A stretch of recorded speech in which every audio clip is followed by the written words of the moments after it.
Usually joining a new team's a great thing. It gives the player and team a fresh start and a fresh look at success. But that's not always the case, because these 13 players joined new teams for that very reason, and it actually ended up ruining their entire career. Let's look first at Carmelo Anthony. You see, he was a superstar on the Nuggets and the Knicks, there was no doubt about that. But things started to get stale in New York. After 6 full seasons of mostly bad years with them, and trying and failing to succeed, it was time for him to move on to something else. It was time for a fresh start, but he probably should have just stayed where he was at, because he gets traded to the Oklahoma City Thunder to be a third option to Russell Westbrook and Paul George, and everything changed. He refused to come off the bench, refused to take a lighter role with the team. They played bad with him on the court, and things just didn't work out. After being seen as a superstar, putting together a Hall of Fame career, and having made the All-Star team for the past 8 straight seasons, he was no longer an All-Star and devalued his own worth as much as a player possibly could, because he then got his contract bought out, signed a minimum contract for the Rockets, who released him after only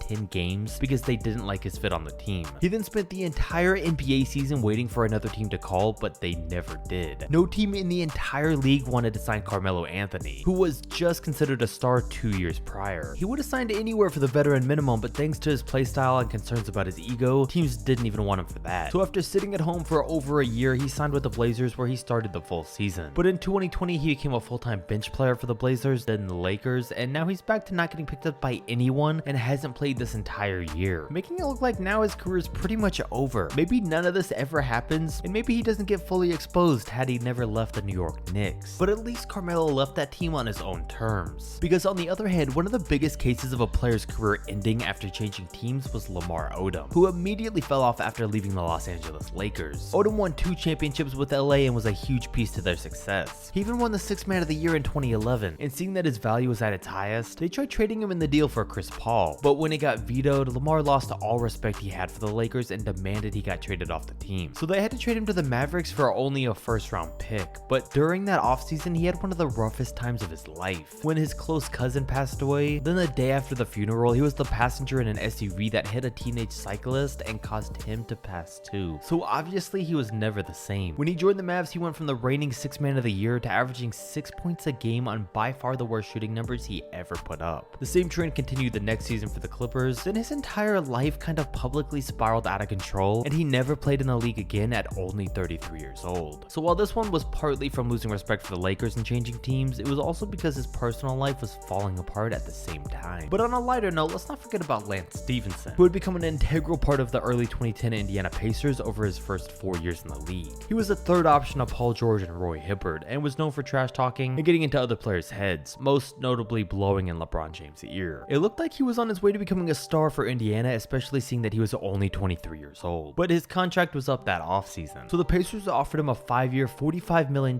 contract that he declined and took a shorter 3-year, $27 million deal from the Hornets. Both offers were for the same amount of money, but he wanted a shorter deal so he could continue to prove himself down the line, which was a mistake, because he left the Pacers, which were a team where he fit perfectly into their system. And over the next 5 years, he played much worse and played for 5 different NBA teams, and made $32 million over that stretch instead of the 45. But not only that, after those 5 years, he went on to play in China, was completely out of the league at 31 years old, and has never come back aside from a few 10-day contracts. Never really seemed like Lance had superstar potential, but who knows? Had he stayed with the Pacers for 5 more years, maybe he would have had a much more successful NBA career. Then we look at Kemba Walker, who started out not having a very successful NBA career due to him being on the Charlotte Hornets. But you know, maybe he should have stayed there, because it would be a lot better than him not having any NBA career at all, which he currently doesn't. Kemba Walker is currently a free agent and not playing on any team, which is weird to think about when just a few years ago he was the Hornets franchise player. You see, he spent his first 8 years with them and developed into what we thought was a star player. But we'll get to that. He went through some terrible years with that team, including the worst NBA season of all time. But in his 6th year, it started to pay off when he became an all-star for the first time. And from there, he just got better, and at one point was averaging 25, 5, and 4 before he chose to sign with the Celtics. And of course, who wouldn't want to go from the Hornets to the Celtics? From the worst team in the league to a championship contender. Everyone would. But looking back, maybe it wasn't his best idea, because it was ever since he left his original team that his career went downhill. He had 2 solid years in Boston until they realized he wasn't the type of player they needed, so he joined the Knicks, coming in only putting up 11 points a game and eventually falling out of their rotation altogether in the first half of the year. And about midway through that year, Kemba and the team agreed that he would sit out the rest of the season, which he did, and after that he sat as a free agent for a long time before finally signing with the Dallas Mavericks earlier this year. But he only lasted on the team for about a month before they chose to waive him. And ever since, he's never been picked up by anyone at only 32 years old. So what a drastic change of events that's been. Going to the Knicks also took Joakim Noah out of his NBA career, because he was a top tier center playing with the D-Rose Chicago Bulls for most of his time in the league. He was even a former defensive player of the year, but then he joins the Knicks on a 4-year $72 million deal, which turned out to be one of the worst in the history of the game, because first of all, he only played a total of 53 games due to injuries and getting suspended. And even when he did play, it was like he was a different player. And it was so bad that he got bought out of his contract only a year and a half in. And to no surprise, his career was over just 2 years later. And something similar happened to his teammate Luol Deng. You see, playing alongside Derrick Rose, Luol had established himself as one of the best two-way small forwards in the game. He had top tier defense and was scoring over 15 a game for most of his career in Chicago. And he was really heating up in those last 2 years there, becoming an all-star in both of them. But at the same time, the Bulls were ready to blow up their team, so he goes on to play for both the Cavs and the Miami Heat. And ever since then, it always just seemed like the magic was gone. He still played good, but not like he used to. He seemed like more of a role player than ever on these new teams, and he just wasn't getting used in the same way that he was in Chicago. But just like Joakim, Luol gets a massive 4-year contract from LA, while the Lakers just decide to stop using him 1 year into it, so he eventually gets bought out. Then played 22 games for the Timberwolves, got waived, and retired at only 33 years old. It was just odd how all this went down and just really fell off right after he left the Bulls. On the other hand, ever since Russell Westbrook left the OKC Thunder, things have been pretty downhill for him too. In OKC, he was their franchise player, winning MVPs, averaging triple doubles, and getting praised by the entire league for being one of the best point guards in the game today and of all time. But then he goes to Houston and his time on top ran out. You see, it started to become a real concern once Russ didn't work out with Kevin Durant, and when things didn't work out with Paul George and Carmelo Anthony either. But then when he went to Houston and it also didn't work out with James Harden, the entire league started to catch on to the type of player that Russ really was, because that was followed up by him playing alongside Bradley Beal and LeBron James and Anthony Davis. As of right now, he's played for 4 different teams since leaving OKC 4 years ago, and his act's been officially up almost ever since, with him probably hitting rock bottom having come off the bench for the Lakers. He's a great player, just not the best teammate or shooter. And speaking of bad shooters, that's what literally cost former player Josh Smith his entire career. You see, Josh Smith was a near star for his 9 whole years in the Hawks, and everyone knew that he wasn't a good shooter. He'd shoot 30% from deep in his best years, but it was okay, the Hawks accepted that, plus threes weren't as necessary back then. But a lot happened here all at once. You see, Josh left the Hawks in 2013 to join the Pistons, while at the same time, Steph Curry was at the very beginning of starting the three-point revolution in the NBA. At this point, guys like Roy Hibbert were starting to get exposed and finding their way out of rotations. So when Josh Smith was now playing small forward alongside Greg Monroe and Andre Drummond in the starting lineup, it was obvious that wasn't gonna work. He shot 26% from 3 that year alongside 2 guys who didn't take a single three-pointer, so it was no surprise when the entire league saw the effects of this, and Josh Smith slowly found his way out of the league, going on to play for 5 teams off the bench over the next 5 years before retiring at 32 years old. Had he stayed on the Hawks, who knows how much longer he would have slid under the radar while not being able to shoot. But moving on to the Pistons into their system only amplified it 1000% and really exposed him. I recently mentioned what happened to Isaiah Thomas and Dwight Howard when they switched teams, so I won't go too into depth with it, but I at least wanted to give it a mention for the video. While on the other hand, I have to go more in depth with a guy like Allen Iverson. You see, for his Philly career, he became a Hall of Famer, with moments like stepping over Ty Lue and taking his team to the NBA Finals. It was no doubt that he deserved all the praise he got. And even when he got to the Nuggets and was playing side by side with Carmelo Anthony, that was cool to see. There was really no problems there. But it was really the move from the Nuggets to the Pistons that ruined his career. Both the Nuggets and the Pistons thought it was time to move on from their rosters and give them a fresh look, so they made the deal. Well, in turn, it really caused Iverson's career to spiral out of control, because while he was still averaging 26 and 7 for the Nuggets, just 1 year later he was playing in Detroit averaging 17 and 4. And through issues on and off the court with coaches and other teammates, Iverson caused a lot of his own downfall. In just 3 short years after putting up that 26 and 7, Iverson ended up retiring from the NBA altogether at only 34 years old. He really was just never happy with his position on teams after going to Detroit, and certainly wasn't willing to take on a lighter role, which ruined the second half of his career. If you enjoyed the video, like, comment, subscribe, and I'm out.